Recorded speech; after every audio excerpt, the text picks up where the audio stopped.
That person who ghosted you? They're not living their best life. In fact, what's really going on with them will probably shock you, and it might completely change how you see no contact forever.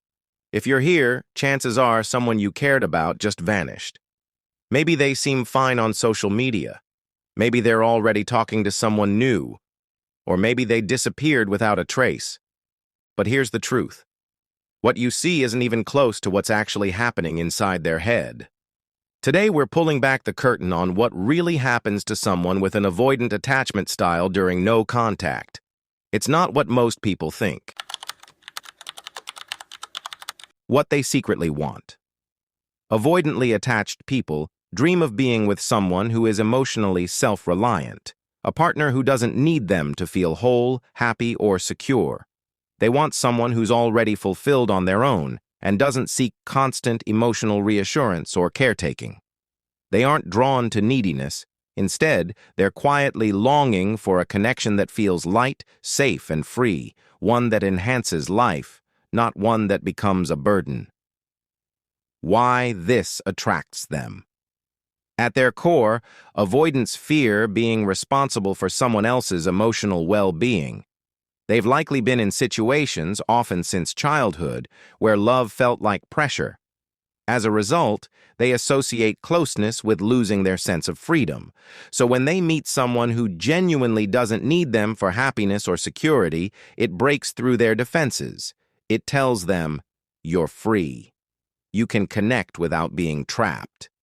That kind of connection feels rare and deeply attractive. How to embody it. This doesn't mean being cold, distant, or pretending not to care. It means developing true emotional stability and independence for yourself. Stay emotionally grounded, even when they pull away or become distant.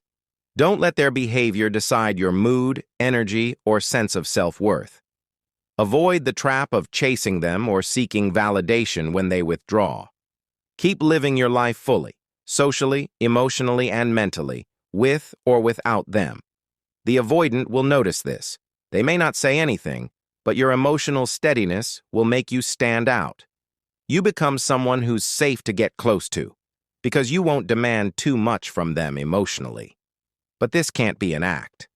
Avoidants are sharp when it comes to reading emotional motives. If your independence is performative, if it's a strategy to win them, they'll sense it and retreat. Only genuine self-sufficiency draws them in. Key insight. Avoidants don't want to be needed, they want to be chosen. When they see you're happy on your own, but still choose them, it creates a kind of connection that feels exciting, respectful, and safe all at once. What they secretly want. Avoidantly attached people are drawn to those who aren't immediately easy to understand. Partners with depth, complexity, and emotional richness that unfold slowly. They want someone who stays just slightly out of reach, not to frustrate them, but to intrigue and challenge them in subtle, thoughtful ways. They're not looking for games or deception. What they crave is someone who feels real, but who also keeps part of their inner world private, revealed only with time and trust. Why this attracts them. Avoidants can quickly feel smothered by partners who overshare or become emotionally available too quickly. When someone lays everything out at once, it removes the sense of emotional discovery that avoidants find captivating. Mystery gives them space. It slows things down and allows them to explore a connection at their own pace. The more layered and self-contained you are, the more their interest grows. You become something of a puzzle, one that keeps them mentally and emotionally engaged. It also speaks to their deeper need for respect. When you don't immediately hand over access to your full emotional world, it shows that you value yourself, and that they'll need to earn your trust, not just receive it by default. That feels emotionally safe and deeply compelling to them. How to embody it. Maintain your own routines, hobbies, and social circles outside the relationship. Don't feel the need to explain everything you're feeling right away. Share your personal world slowly, and only when it feels right. Have clear boundaries. Let your values and interests guide you. Express warmth and curiosity, but leave room for them to wonder. Let your life be full and interesting, with or without them. Let them see you have your own passions, your own thoughts, and your own inner life. They'll keep coming back, not because you're playing hard to get, but because you aren't rushing to give yourself away. Key insight. Avoidants are more attracted when they feel they have to earn your attention. You become unforgettable not by being unavailable, but by being selectively open, with depth they can't fully reach all at once. When the initial relief wears off, the avoidant person shifts into distraction mode. This is when you might see them suddenly become more active on social media, surround themselves with friends, work extra hours, start new hobbies, or even jump into dating again. From the outside, it can look like they've completely moved on, like the breakup barely touched them. But on the inside, something very different is happening. They're actively running from their feelings. This phase is fueled by deactivation, a defense mechanism where avoidant people deliberately push away thoughts and emotions about their ex.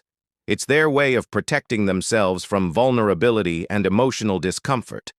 The problem is, suppression takes energy. It's like trying to hold a beach ball underwater. The harder you push, the more resistance builds, and eventually your arms get tired.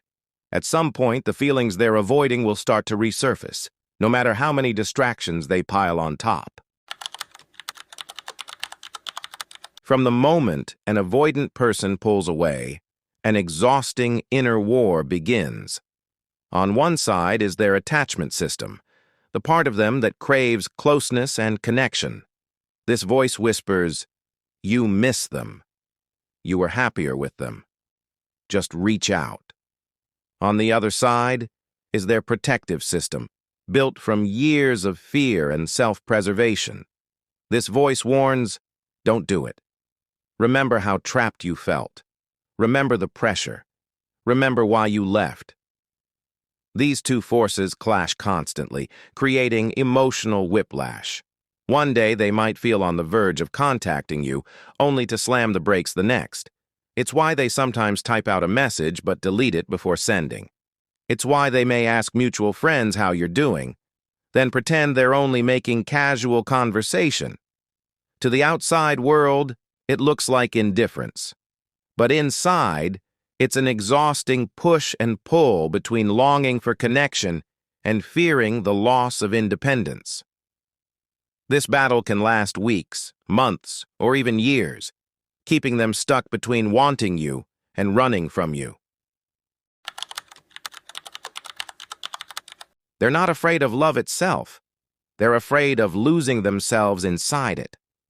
For many avoidant people, this fear traces back to childhood, when love came with strings attached, was inconsistent, or felt controlling. They grew up learning that closeness could turn painful and that needing someone was risky. As a result, intimacy triggers old survival patterns. In relationships, your desire to spend more time together can feel like a trap closing in. Your expressions of emotion can feel like pressure to respond in the same way, which scares them. Your natural closeness can feel like it's chipping away at their independence and personal space. These reactions aren't about you being too much. They're about their nervous system equating love with danger. So instead of leaning in, they pull away to protect their sense of self, even if deep down they want the connection as much as you do. Avoidant people often miss their partners more deeply than most, but they've trained themselves to hide it so well that even they can forget it's there. It's like taking all their feelings, locking them in a drawer labeled "Do Not Open," and shoving it to the back of their mind. This emotional lockbox is why you sometimes hear about an avoidant ex suddenly reaching out months or even years after the breakup. Something, a memory, a smell, a song, forces the drawer open, and all those suppressed feelings come rushing back at once. Research backs this up. Studies show avoidant individuals often have higher cortisol, stress hormone levels, during relationship stress and breakups. They feel the pain just as intensely, sometimes more, but their coping style is to shut it down rather than show it. On the outside, they look calm, distant, even unaffected. Inside, they're carrying emotions they've worked hard to bury. When an avoidant ex is suddenly posting non-stop about how amazing their life is, it's rarely the whole truth. Those smiling selfies, busy schedules, and living my best life captions are often less about sharing joy and more about convincing themselves, and you, that they're perfectly fine without you. It's a performance meant to reinforce the story they're trying to believe. On the flip side, when they disappear from social media altogether, it's not usually because they're too busy or genuinely content. Silence often means they're afraid that anything they post, a photo, a caption, even the tone of a comment, might accidentally reveal what they're really feeling. In their mind, staying quiet is safer than letting their emotions slip through in a moment of vulnerability. Both extremes are different masks for the same truth. They're not as unaffected as they want the world to think. Yes, some avoidant people do eventually face their fears and choose to reconnect, but it only happens when they decide to do the inner work. No amount of waiting, chasing, or convincing from you can make it happen sooner.